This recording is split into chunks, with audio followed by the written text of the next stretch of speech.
Grabe mga ka-EDSI, ito na yata ang pinakamasakit na kabanata ng kwento nila. Isang tawag, isang pag-amin, at isang desisyon na maaaring magtapos sa lahat. Pero tanong, ito na ba talaga ang wakas ng EDSI?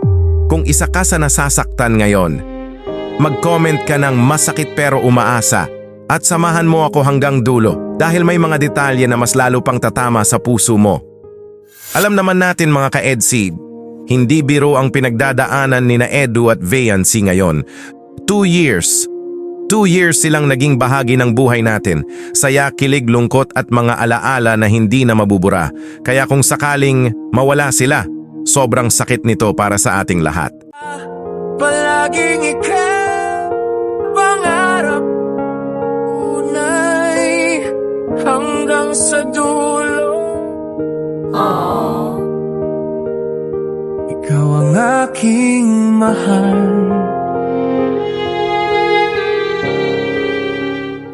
Sa isang radio interview hosted by Kuya Val, guest si Papa Eds. At dito, nangyari ang isa sa pinaka-emotional na eksena. Nagbigay siya ng mensahe kay Veyancy. Mag-ingat ka palagi, andito lang ako para sa'yo. Mga ka-EDSI, ramdam na ramdam kung gaano niya kamahal ang wifey Veyancy niya. Palagi kang mag-iingat sa mga lakad mo dahil syempre ngayon at naisipan mong ipatintok na tong ating vlog, medyo syempre mababawasan yung oras na mas mababantayan or maalagaan. Ayun, basta ingat ka lang palagi. Dito lang ako support mo sa kung ano bang mangyari. Saan ka masaya. At hindi lang yon, nag-alay pa siya ng kanta. Ako'y sayo, ikaw ay akin. Habang kinakanta niya, bawat salita, bawat linya, punong-puno ng sakit at pagmamahal. Na ako'y sa'yo, akin naman. Yun. Yeah. Okay. Basta dalawin mo, ha? Fiancé, kung ikaw man ay, kung ano man nasaan ka man. Pero eto ang hindi inaasahan.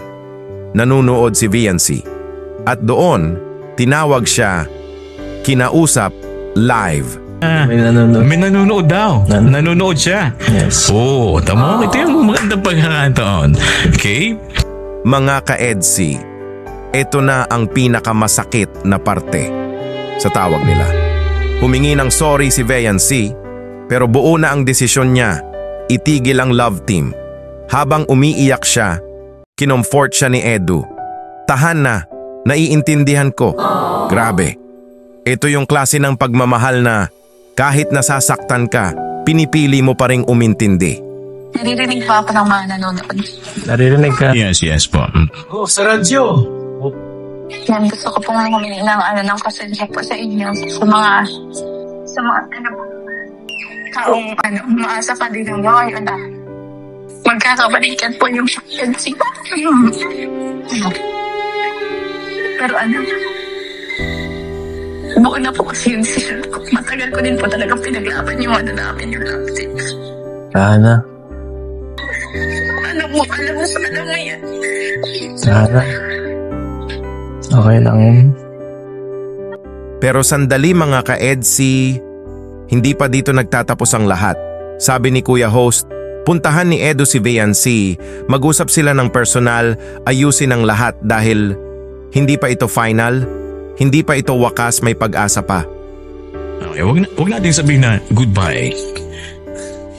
Tapos, no? Kasi nandiyan pa naman nakausap mo na siya. So, yun ay pagbubukas. Isipin mo na yun ay isang chance. Okay? Nakausap mo siya, narinig ka niya ngayon. May plano kang puntahan talaga. Kailangan gawin mo. Pumunta ka. Sa kabila ng pangyayari, Dahil gusto mo magkaayos kayo. Gusto mo magkaayos kayo, di ba? Gusto mo maging ayos kayo. Oo. Gawin mo po na. Ngayon mga ka-EDSI, sa tingin niyo po, dapat pa bang ipaglaban ni Edu o respetuhin na lang ang desisyon ni VNC? Mag-comment po kayo sa baba po ng ipaglaban o respeto. Gusto kong marinig ang puso niyo po mga ka-EDSI. Sa panahon na ito, dito nasusubok ang tunay na supporter. Hindi toxic, hindi one-sided, hindi naninira. Kung mahal natin ang EDSI, mahal natin si Edu, mahal din natin si VNC. Kung solid ka EDSI ka, i-like ang video ay share para malaman ng iba ang nangyayari at mag-subscribe para updated ka sa susunod na kabanata. At i-comment mo, EDSI hanggang dulo. And always keep supporting lang po tayo sa programa ng Team Kalingap headed by Kuya Val Santos Matubang, Ate Edna Vlogs, Kalingap Rab and Ma'am Jack Tapia Matubang sa walang sawang pagtulong nila sa ating mga kababayan. Sa huli mga ka-EDSI, ang pag-ibig hindi lang nasusukat sa pagiging magkasama, kundi sa kung paano mo pinapahalagahan kahit pa kailangan mong bumitaw. Masakit man, pero kung sila talaga. Kahit paglayuin sila ng panahon, kahit paghiwalayin sila ng pagkakataon, magtatagpo at magtatagpo pa rin sila. Dahil ang tunay na pagmamahal, hindi nawawala, hindi kumukupas, at hindi basta natatapos. At gaya ng lagi nating sinasabi, EDSI hanggang dulo. Mananatili tayo, maghihintay tayo, at susuporta kahit anong mangyari. Maraming salamat po sa panonood mga ka-EDSI.